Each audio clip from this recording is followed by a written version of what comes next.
who got you into baseball? I come from a baseball family. My dad played baseball. My grandmother loved baseball her whole life. My grandpa played baseball. When I walked in the living room when I was like 2 years old, like there'd be baseball on the TV, and I would just sit there with my dad and watch that. My grandparents also had season tickets to a high A team for the Reds, the Dayton Dragons. So I went to all those games. Like up until I was like 10 years old, I was there almost every night in the summers. You said your dad was played baseball. Did he play in high school, college? Like how far up did he get?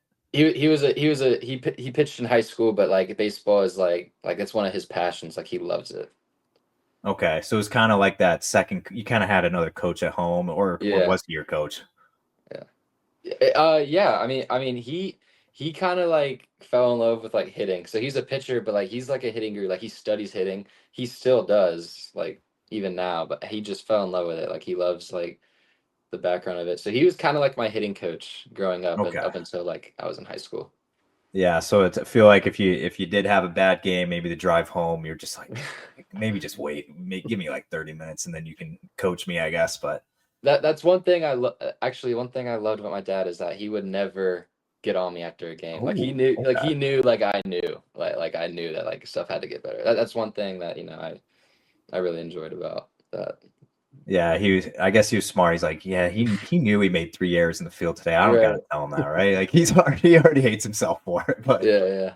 all right, so you grew up in Ohio, and I feel like I always say this. I feel like I'm always repeating it, but I like to show some love to where guys came from and everything. And I don't hear a lot about the Ohio baseball scene, and I guess Yeah. just what it was like. It's I always hear like Texas and stuff like that. But Right. what was it like growing up and playing in Ohio? Honestly, I think Ohio like an amateur standpoint's like very underrated, state. Like because you always hear about California, Texas, like you said, Georgia, Florida. I think Ohio is very underrated, especially from like a pitching department. Like I feel like a lot of good arms come out of here, and like the tournaments here, like they're legit, and you see a lot of good guys come out of Ohio for sure. I think it's an underrated state. It's always interesting too. Like I've driven through Ohio a couple times, and I Yeah. guess you don't truly realize that like it's got like you're driving through. Say you're just driving through the middle of the state. You got Columbus right in the middle. Then you got like Cincinnati down there. You got Cleveland up there. Right. Columbus is good. So it's like, where does a lot of the talent come from in the state? Oh, I mean, there's guys all over, like around the Cincy area, which is where I'm from. I know a ton of guys that are playing D1 right now, and some pro guys as well. Uh, and then like Columbus, you got a lot of dudes, and then like up towards Cleveland. It's kind of like I feel like it's like three layered. So you got like Cincy, and then Columbus, and then like Cleveland at the top. It's kind of, I mean, yeah, it's kind of all over to be honest with you.